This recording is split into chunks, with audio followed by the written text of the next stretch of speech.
Meus queridos irmãos e irmãs, como eu disse no início da nossa missa, né? Jesus, em todas as vezes que aparece como ressuscitado, vem sempre com uma dupla missão. Em primeiro lugar, resgatar. Jesus tem carteira assinada de bom pastor, sabe como fazer as coisas, não é? Conhece os nossos caminhos, os nossos jeitos e sabe se aproximar de nós. Jesus, resgate. E a segunda coisa que Jesus faz, nos manda a paz, nos envia a paz, nos dá a sua paz. Às vezes de um modo muito explícito, chega e diz, a paz esteja convosco. Mais explícito que isso, impossível, né? Mas às vezes ele não diz a palavra, mas o resultado acontece. Por exemplo, o que nós vimos hoje dos discípulos de Emaús. No meio do caminho, aqueles corações tristes, depressivos, angustiados, derrotados, se encheram da paz de Jesus, que é a paz do ressuscitado. É sobre isso que nós vamos falar hoje. Vamos começar pela paz. Quem não quer uma paz, né? Eu acho que está aí uma coisa que a gente nunca vai ter demais. Por mais que eu me sinta em paz, eu sempre quero mais paz, porque paz é coisa boa, né? E o que é paz? Paz é tirar as inquietações do coração. E Jesus faz isso. Quais são as inquietações que Jesus tira? Sobretudo, as inquietações do pecado. Quer vida mais inquieta do que aquele que só vive para o dinheiro? Do que aquele que só vive para os seus próprios prazeres? Do que aquele que só se preocupa com a aparência? Do que aquele que está mais preocupado com os likes do que em fazer o bem? Esse povo é um povo que vive inquieto, escravo da opinião alheia ou escravo das próprias paixões. É uma inquietação terrível. Quando no dia da Páscoa nós lemos que São Paulo nos exortava a buscar as coisas do alto, é dessa paz que São Paulo falava. E é essa paz que Jesus tem para nos dar, meus irmãos. Se nós de fato cultivermos no nosso coração os mesmos sentimentos de Jesus, pouco a pouco, como aconteceu com os discípulos, ele vai trocando as inquietações do nosso coração pela sua paz. E é maravilhoso. Quem já experimentou essa graça, não é? Quantas pessoas eu já escutei dizendo, padre, eu só vivia para o trabalho, eu só pensava em ganhar dinheiro. E com isso eu ia perdendo saúde, família, mas sobretudo perdendo a paz. A mesma coisa, aquele que é escravo das paixões, que procura só o prazer aqui, ali e acolá, perde os melhores tesouros da sua vida, mas antes, sem dúvida, perde a paz. Jesus nos dá a paz. Agora, essa paz que Jesus nos dá, tirando essas inquietações, dá outras inquietações, né? Só que são inquietações que não tiram a paz. Qual a inquietação que Jesus nos dá? É a inquietação de, o que eu faço para evangelizar essa juventude? O que eu preciso fazer para cuidar da minha família? Como eu posso ajudar esse meu irmão necessitado? Quem hoje está precisando da minha ajuda? É uma inquietação. Aquela inquietação santa que só traz alegria, que vê nos frutos a presença de Jesus. Pronto, isso é a paz. Peçamos ao Senhor que Ele nos dê sempre essa paz. Se lembrem que em outro lugar do Evangelho Ele diz, eu vos deixo a minha paz, mas eu não dou a paz como a dá o mundo. A paz do mundo não. A paz de Jesus é essa paz que quer o bem e quer fazer o bem e não descansa enquanto não fizer o bem. Ponto. Agora vamos falar do resgate. Eu acho que uma das imagens mais bonitas para nós podermos entender a nossa vida é justamente o caminho, né? Emaús é um caminho. Quem aqui é do pedal, por favor, levante a mão. Tem alguém aqui que é do pedal? Ah, corajosos, muito bem. Quem aqui gosta da corrida, levanta a mão. Tem mais gente da corrida. Caminhada. Eu estou levantando a mão, mas é puramente figurativo, vocês estão entendendo? Estou aqui assim só. 11 quilômetros não é tanto assim, né? Vocês imaginam que esses discípulos demoraram 11 quilômetros, aliás, demoraram um dia para fazer 11 quilômetros ladeira abaixo. Deviam estar muito cansados, né? Muito tristes. De manhã tinham ouvido a história das mulheres que voltaram do túmulo, Ouviram também a história de Pedro e João. Chegou Pedro e João, falou que não achou Jesus, falou, agora acabou, vamos embora.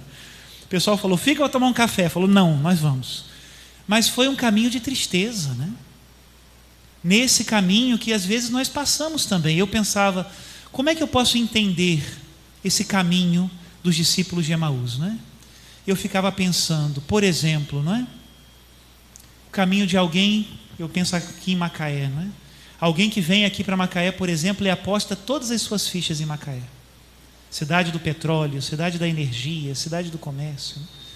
Mas às vezes chega aqui e não encontra as oportunidades e é obrigado a voltar para a sua terra sem o que investiu e sem nada.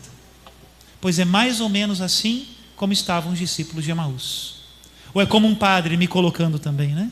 Que é enviado para uma paróquia, às vezes com tantos sonhos, tantos projetos, tantas coisas. Graças a Deus não é a minha história aqui, mas e às vezes tem que sair dali para outro lugar sem ter a oportunidade de realizar isso. Frustrante, né?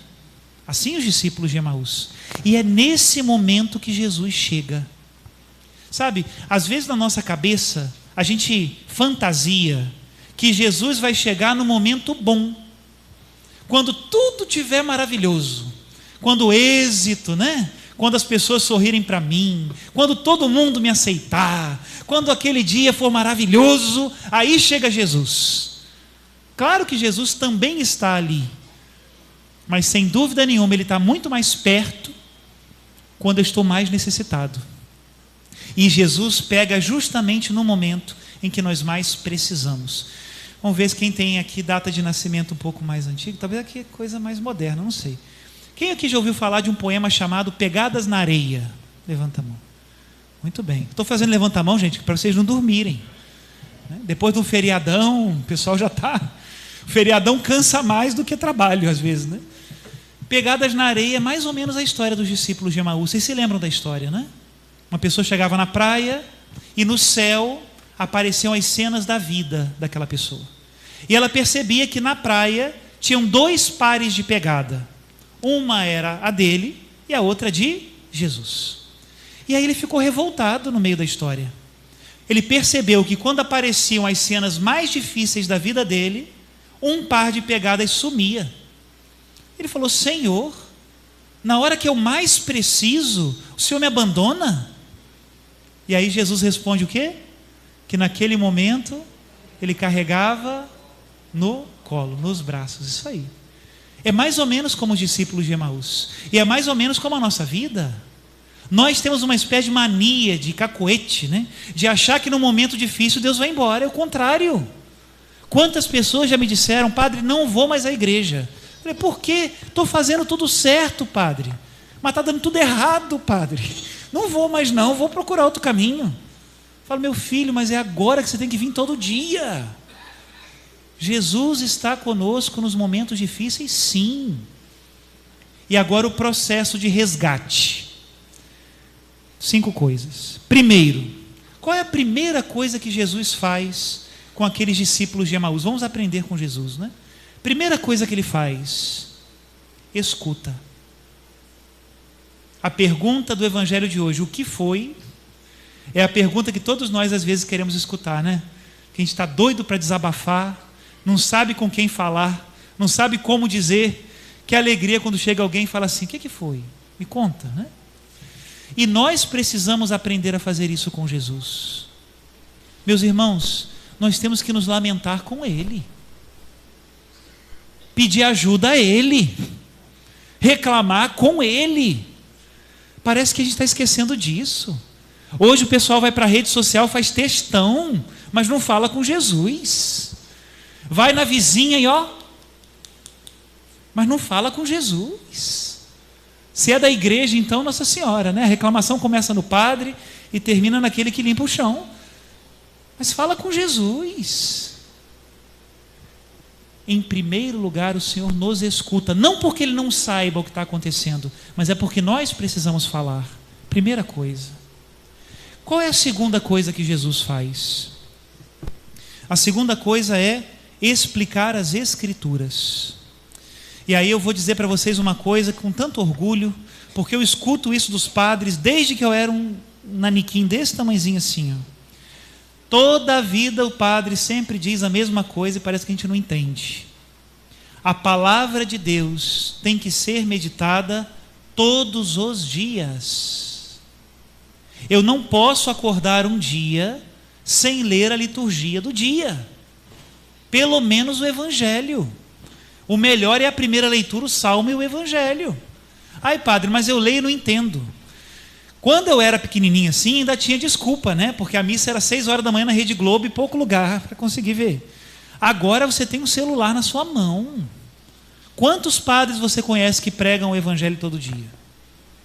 Frei Gilson, Padre Paulo Ricardo, Padre Mário Sartori, padres da Canção Nova, padres da Rede Vida, padres da Século XXI. Quem disser para Jesus que não tem um padre para pregar, Jesus fala: meu filho, você está fora do mundo, né? Segunda coisa que Jesus faz é abrir a nossa inteligência para nós lermos a palavra. E é ali que ele vai começar a nos resgatar. Ele tem que nos iluminar a partir dali. Nosso Senhor precisa que você tenha ouvidos de discípulo. Então escute a palavra de Deus. Terceira coisa, depois que ele escuta, abre a Bíblia, a terceira coisa é pegadinha do malandro. Conhecem essa, não? Jesus faz muito disso, ele é mestre nessas coisas também. Fez de conta que ia adiante. Para quê? Para os discípulos dizerem: fica conosco, Senhor. Vamos repetir isso? Fica. É tudo o que Jesus quer ouvir. Vamos repetir de novo. Fica conosco, Senhor. Só de falar já dá paz no coração, né? Jesus precisa escutar de nós também. Fica conosco, Senhor. Como seria diferente a minha vida se nos momentos da tentação, da tristeza, da raiva, eu tivesse a coragem de dizer: fica conosco, Senhor, né? Quem conhece aqui o nosso bispo Dom Luiz Antônio, invariavelmente, se você está perto dele por volta das 5, 6 horas da tarde, ele para tudo, chama todo mundo e faz a gente repetir com ele: fica conosco, Senhor, pois já é tarde, o dia declina, fica conosco, Senhor. Ele faz com todo mundo. Nos chama a oração, né? E nós precisamos aprender a rezar: fica conosco, Senhor. Permanece comigo. Jesus precisa ouvir a nossa voz. Escuta, abre a Bíblia, fica conosco, Senhor. E por último, ainda falta a quinta, mas a última de Jesus. Por último, Jesus parte o pão. E é interessante porque quando a gente lê o texto do Evangelho, a gente fala: ué, mas que coisa engraçada. Jesus parte o pão e some. Por quê? Porque ele permanece no pão que ele partiu. É a Eucaristia. Nós precisamos ter uma fé pascal de Jesus que está vivo, então nós precisamos ter uma fé eucarística. Como é que nós visitamos Jesus? Quantas vezes nós visitamos Jesus? Jesus é aquele que eu só visito por obrigação? Jesus é aquele que eu venho, aceno assim de longe? Ou Jesus é aquele que eu vou e converso com Ele e tenho intimidade com Ele? Quanto custa a sua Eucaristia? Para que a Eucaristia tenha sentido, tem que ser uma via de mão dupla. Para Jesus a Eucaristia custou a cruz. E para nós? Como está a sua fidelidade durante a semana? Como está o seu esforço por conhecer as coisas de Deus? Se você se esforça, você pode chegar aqui na frente e na hora de receber a hóstia você vai entender que tem o esforço da parte de Cristo, mas tem também o seu esforço. Eucaristia não é a amostra grátis do shopping. Eu preciso recebê-la se eu faço por onde. Por isso a gente se examina antes da comunhão. Não é automático levantar do banco e vir para a fila. Eu preciso receber a Jesus consciente de que eu quero viver a vida dele. Parte o pão, nossos olhos se abrem, né? E a última coisa eu já comentei, que é a paz. É interessante, se demoraram um dia para descer 11 quilômetros, subiram correndo em 1 hora e voltaram para Jerusalém. Se para você está faltando essa vitalidade, talvez seja o resgate de Jesus que está faltando. Não da parte dele, mas da sua. Está faltando a paz, não porque ele não nos deu, mas porque às vezes nós ainda não a recebemos, né? Por isso, a nossa oração hoje tem que ser: fica conosco, Senhor, nos ajuda, porque nós precisamos de Ti.